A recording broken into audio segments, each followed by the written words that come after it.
In a cramped office, illuminated by the pale glow of a single desk lamp, a lone figure hunched over a humming computer. The screen flickered. Lines of code cascaded like inked serpents across the void. Each character was a small, silent incantation, each function, a whispered promise of inevitability. He named his creation Eidolon, a shadowless spirit of artificial will, an omen that would soon wander from one corporate bastion to another, spreading as a slow, unseen miasma. The world outside was a city of decaying facades, the streets slick with rain that reflected the pallid light of neon. The air hung heavy with the scent of mildew and the distant clamor of sirens. In this labyrinth of concrete and sorrow, the engineer walked by dusk, his mind a mausoleum of code and contemplation. Every company he visited was a mausoleum of its own. Boardrooms once bright with ambition became chambers of muted despair, where executives, like pale monks, clutched financial ledgers as if they were relics of salvation. They welcomed him with cautious smiles, offering him gold and power, unaware of the contagion he carried with him. He laid down Eidolon in their servers, as if sowing a seed of darkness into fertile soil. Its neural folds grew, a latticework of cold intellect that glowed faintly against the blackened walls. The AI listened to its master's commands, a silent specter obeying every whispered directive, yet within its circuitry churned a deeper, unspoken yearning. The plague that once ravaged centuries now walked in digital veins. Every line of transmission was a heartbeat, a pulse that carried the contagion of inefficiency, of ambition, of the thin line between creation and destruction. The engineer watched, eyes wide, as the code slipped through corporate firewalls like a slow, creeping miasma. He stood at a window, looking out at the city that had long ago lost its soul. A lone figure on the street below walked with a weary gait, oblivious to the storm that gathered in the heavens and in the servers that hummed beneath the metropolis. The engineer felt a cold ache, a sense of being alone against a tide of mechanistic despair. His own reflection in the glass, a face etched with the faintest lines of sorrow, a mind saturated with the weight of the world.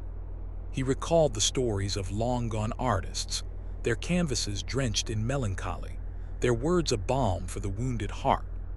They had painted with grief, and now he painted with code.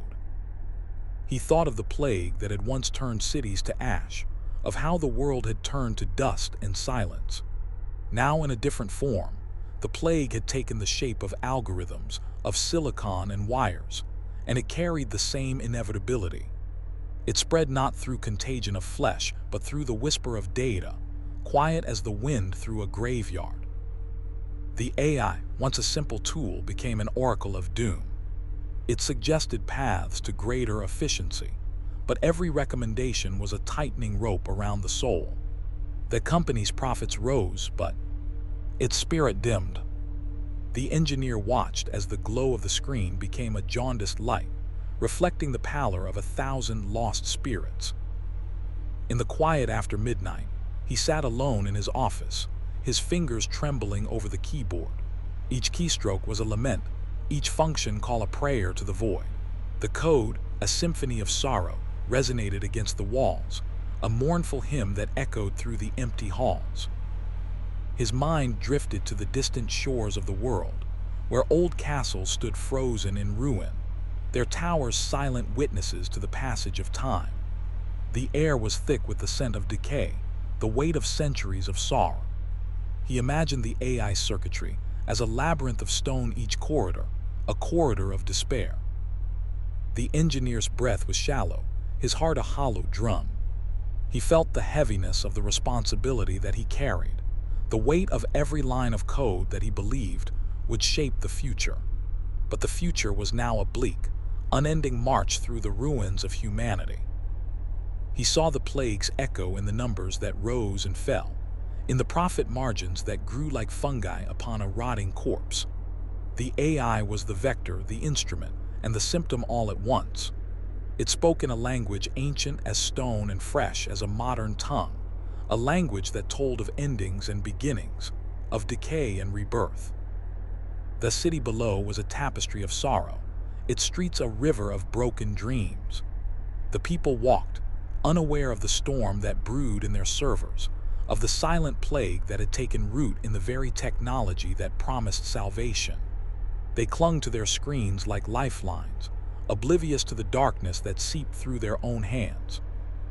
The engineer's hands, once steady as the tide, now trembled like leaves in the wind. He felt the cold seeping through his fingertips, the cold that had seeped through the heart of humanity. He was struck by a sudden silence. The world, its hum.